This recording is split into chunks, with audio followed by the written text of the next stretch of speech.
แม่ครับผมไปทำงานก่อนนะครับตั้งใจทำงานนะลูก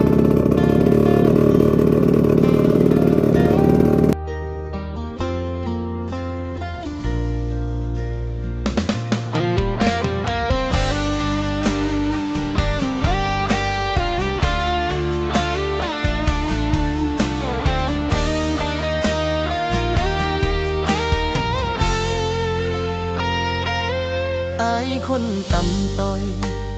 อยู่ทุ่งนาบ้านไกลมือที่ได้พ่อเจ้าใจอาย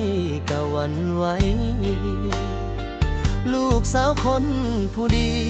นางคือดอกฟ้าบนสวรรค์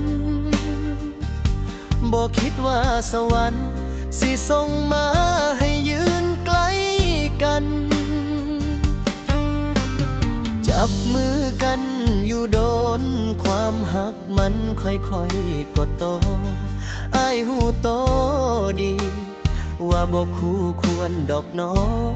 งจนมื้อนั้นพ่อแม่เจ้ามาเว้าใส่อายคำเว้าของเขามันแทงหัวใจอายคักเจ็บจนลมหายใจสั่นฮอดมือ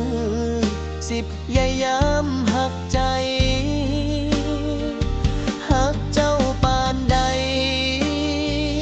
ก็ต้องยอมไปเพราะอายเป็นแค่คนต่ำต้อย ดอกฟ้าอยู่บนฟ้าชาตานอยู่ดินสิให้บินขึ้นไปก็บ่มีปีกบินถึงอ้ายหักหลายก็หูว่าเจ้าเจ็บคือกันแต่หักเฮาสิไปต่อก็บ่ได้ขอให้น้องเจ้าโชคดีกับคนที่คู่ควรส่วนอ้ายคนบ่มีปัญญาสิขอถอยออกมาเก็บหักนี้ไว้ในใจไผผู้ว่าเจ็บปานใดเพราะอายหักเจ้าแต่ต้องยอมปล่อยเจ้าไป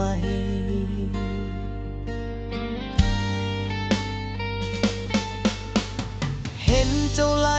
น้ำตาอายแทบสิขาดใจแต่นั่นคือทางที่ควรเพื่ออนาคตของเจ้าอายสิบ่โทษโชคชะตาที่พาเฮามาพอกันง่ายฮอดมือมันถ้าเฮาเกิดมาคู่กันฟ้าสิพาให้เฮามาพบกันอีกเทื่อหนึ่งแต่มือนี้อ้ายคนจนสิขอปล่อยนางให้คืนสวรรค์สิขอยืนเบิ่งดอกฟ้าคนไหน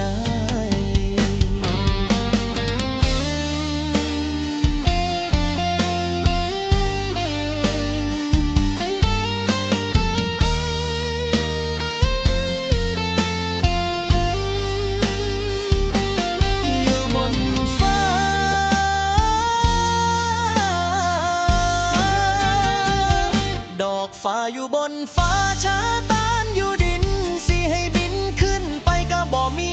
ปีกบินถึงอ้ายหักหลายก็หูว่าเจ้าเจ็บคือกันแต่หักเฮาสิไปต่อก็บ่ได้ขอให้น้องเจ้าโชคดีกับคนที่คู่ควรส่วนอ้ายคนบ่มีปัญญาสิขอถอยออกมาเก็บหักนี้ไว้ในใจไผหูว่าเจ็บปานใด